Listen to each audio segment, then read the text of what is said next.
두 가지 변화가 있는데, 하나는 노후 아파트들을 중심으로 갑자기 집을 보겠다는 사람들의 연락이 늘었다이고, 시세 차익이 거의 없어지는 겁니다. 안녕하세요.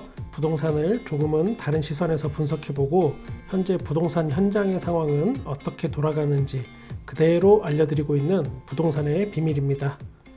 제 채널의 컨셉은 두 개입니다. 하나는 신규 청약 정보 중에 그래도 비교적 괜찮다라고 생각하는 알짜 분양 단지를 골라서 소개드리고, 또 하나는 제가 서울에서 부동산을 운영 중인데 제가 직접 겪고 있는 부동산 시장의 흐름을 그대로 알려드리고 있습니다. 최근 급매가 몇 개 거래되면서 전반적으로 아파트 가격의 흐름이 하락 쪽으로 변하고 있다라고 했는데, 그거에 대해서 아주 좋아해 주시는 분들이 계셨습니다. 제가 이 영상을 준비하면서 고민을 좀 많이 했습니다. 대통령 선거가 끝나고 나서 부동산의 흐름이 어떻게 될 거다, 이런 의견은 전문가들과 유튜버들 또 그들의 의견이 또 각각 다 다릅니다. 저는 채널을 개설하면서 점쟁이처럼 부동산 오르니까 사세요 또는 부동산 내리니까 파세요 같은 이야기보다는 현장에서 일어나는 일들을 그대로 전해드리려고 했고, 그 초심을 잃지 않으려고 합니다. 채널 조회수를 높이고 싶어서 폭락론이나 폭등론을 만들어내지 않겠습니다. 먼저 제가 직접 관리하고 있는 아파트 매물들 중에 또 변화가 생겼습니다. A 아파트는 자금이 여유가 있으신 분인데 양도세 문제로 14억까지 내렸다가 지금은 다시 15억으로 올렸습니다. 그래도 단지 내 다른 아파트보다는 낮은 가격이긴 합니다. 본인이 원하는 매도 기간이 있었는데 그 기간이 지나니까 그냥 빈집으로 두고 천천히 팔기로 결정한 겁니다. 제 추측으로는 대통령 선거가 끝나고 양도세 완화 관련 정책이 나올 거라고 생각하신 것 같습니다. 지금 집주인들은 정권이 바뀌면서 집값이 다시 오르고 세금이 줄어들 거다라고 예상하는 사람이 많은 것 같습니다.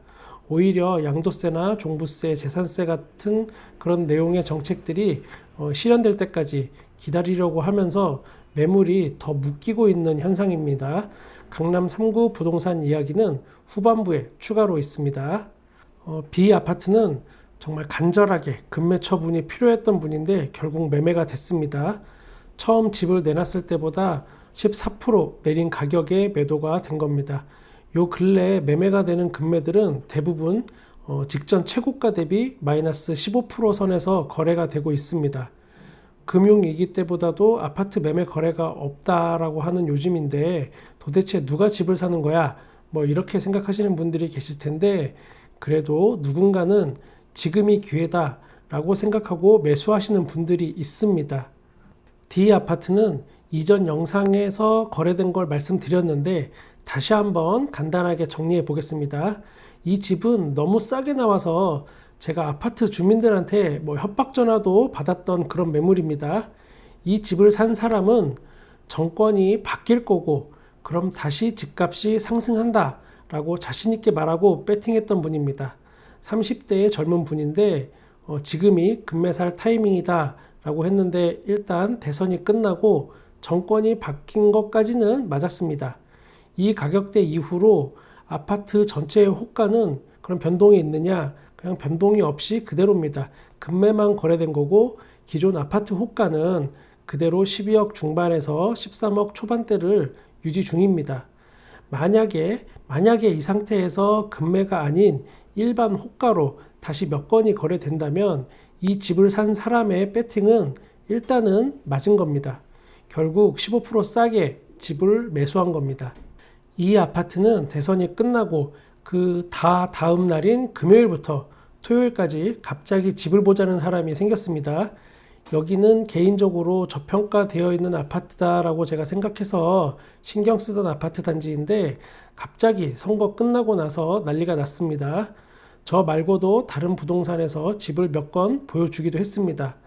아직 거래가 성사되지는 않았으나 느낌상 얼마 안 가서 매매가 될 것 같습니다. 오늘은 F 아파트하고 G 아파트 두 개를 더 소개해 드리려고 합니다. 두 매물 모두 작년 여름에 한참 아파트 가격이 폭등을 하던 시기에 팔려고 내놨었지만 결국은 못 팔았습니다. 처음 가격보다 10% 이상 내렸지만 아직도 매매가 안 됩니다. F 아파트는 주상복합이고 G 아파트는 나홀로 아파트입니다. 주상복합이나 나홀로 아파트는 확실히 거래가 어렵긴 합니다. 같은 평형대라도 실제 내부 면적이 좀 작기도 하고, 주상복합은 통풍에 어려움이 있어서 조금 꺼려지는 그런 집입니다. 주상복합의 장점이라고 하면 층간소음은 일단 아파트보다 확실하게 적습니다. 일반 아파트와는 시공법 자체가 다르기 때문에 층간소음에서는 자유로울 수 있는 그런 확률이 높습니다.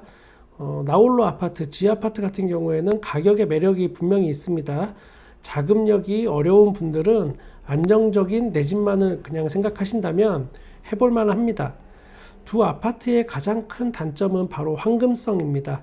팔고 싶을 때 잘 팔아야 다른 집으로 이사를 가는데 그게 어렵다 보니까 정작 금매 아파트, 좋은 아파트가 나와도 못 사는 경우가 허다합니다. 아무래도 두 아파트 모두 장점보다는 단점이 더 큰 게 사실입니다. 얼마 전에 대통령 선거가 끝났습니다.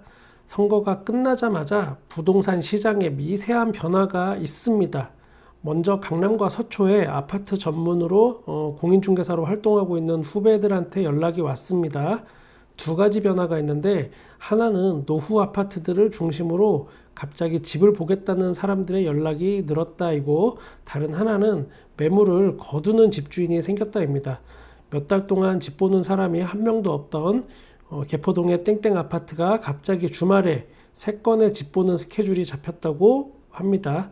집을 나중에 팔아야 할 것 같아요 하면서 전화를 끊는 집주인도 생겼답니다. 대통령이 누가 되느냐에 따라서 부동산 전망을 하던 사람들이 많이 있었는데, 역시나 생각한 대로 흘러가는 건가 이런 생각이 듭니다. 저 역시도 대선이 끝난 지 며칠 안 됐지만 전보다는 집을 문의하는 횟수가 증가했습니다. 아주 많이는 아니고 조금은 늘은 수준입니다. 부동산 시장에 미세한 변화가 있는 건 사실이지만 결과는 아직 모릅니다. 대통령 선거가 끝나고 얼마 안 된 시간이기도 하고 좀 더 지켜봐야 됩니다. 강남 사람들의 움직임이 그 주변에 어떻게 반응을 하는지 확인이 되려면 시간이 좀 걸립니다. 제가 볼 때는 정권이 바뀌는 거는 어차피 이미 정해졌고, 결국 언론이 어떤 식으로 부채질을 하느냐에 따라서 부동산 시장이 반응할 것 같습니다. 한참 집값이 오를 때는 기사의 논조가 지금 집을 안 사면 넌 인생의 낙오자가 되는 거야, 이런 식이었고, 요 근래에 급매로 집값이 약간 하락할 때는 이제 집 가진 사람은 망할 일만 남았다, 이런 식이었습니다. 누구를 위한 언론인지는 모르겠지만 이제는 어떤 식으로 사람들한테 공포감을 줘서 부동산 시장의 반응을 이끌어낼지 저도 조금은 두렵습니다. 언론의 펜대가 특정 정치권을 위한 것이 아닌 국민들을 위한 것이었으면 정말 좋겠습니다. 청약을 준비하시는 분들도 실제 부동산 현장의 흐름을 이해하고 계셔야 됩니다. 분양가는 앞으로 오르는 게 확실한데, 만약에 기존 아파트가 많이 하락한다면 시세 차익이 거의 없어지는 겁니다. 알짜 청약단지를 구분할 줄 알아야 당첨이 되었을 때 성공한 내 집 마련이 되는 겁니다. 남들보다는 조금 늦은 내 집 마련이라면 시세 차익이 거의 없다, 이거는 힘들게 청약할 이유가 없는 겁니다. 이 채널이 엄청난 천기누설을 하는 건 아니지만 그래도 남들과 조금은 다른 시각에서 정보를 전달하고, 또 남들보다 조금은 빠른 부동산 현장의 흐름과 변화도 전달하고, 누군가에게 도움이 돼서 최소한 큰 피해는 막을 수 있는 그런 부동산의 비밀을 여러분께 전달하겠습니다. 구독과 좋아요 감사드립니다.